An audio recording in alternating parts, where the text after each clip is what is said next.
Those initial studies from the NFL were notorious in telling the world over and over and over again, no, there's no relationship between hitting your head in football and later life problems.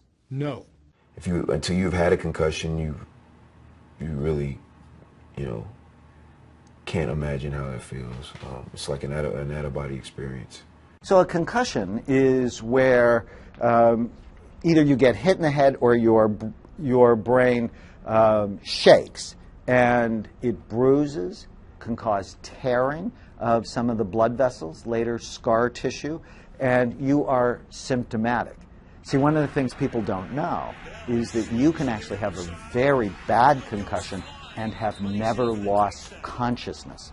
Chronic traumatic encephalopathy is a disease, a progressive neurodegenerative disease, where the end stage leaves tau protein deposition in distinctive areas of the brain, in distinctive locations that separate this disease from any other, like Alzheimer's or some other dementia. Chronic traumatic encephalopathy, or CTE. The disease is found in people with a history of repeated brain trauma. Now a new study shows the disease may initially affect a person's behavior and mood, or memory and thinking skills. And you have to guard a player against himself. That's why you have doctors, because players, you feel like you can do anything. You're invincible. It's such a macho sport. And you have to realize, I have friends who are in their 30s who are taking Alzheimer's medicine. Today, there's so many people, coaches, trainers, even some players, and even some doctors, they're making decisions about concussions, and they don't know the long-range effects. How common is this? How many brain traumas do you need to get this?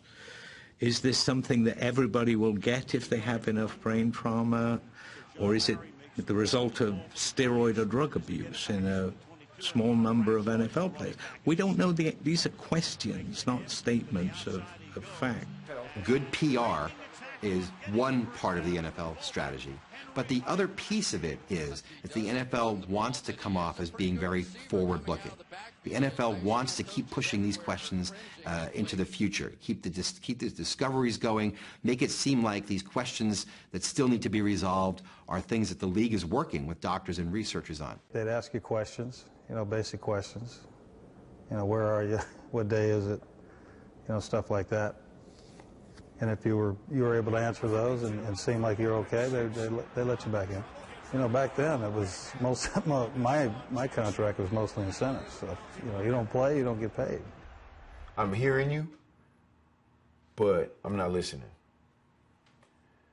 And I'm running the plays and honestly, those are some of the best games I've had. We're warriors. We're trained to keep playing, to fight, keep fighting, keep fighting, keep fighting. 10% of mothers in this country would begin to perceive football as a dangerous sport, that is the end of football. There's been a sense of fear that's been put into parents that maybe I shouldn't let my kids play sports. Having said that, I still think it's something that we need to be concerned about. We just need more information on it in terms of, what exactly is the incidence and the risk. Nobody knows that at this point in time. It's still being debated. Depends on who you listen to. From a physical risk standpoint, you know what you are doing when you sign your kid up, that he can hurt his knee, okay? But what you should know now is your child could develop a brain injury as a result of playing football. It's not just on the pro level, it's on every level of football. The question is, do you want it to be your child?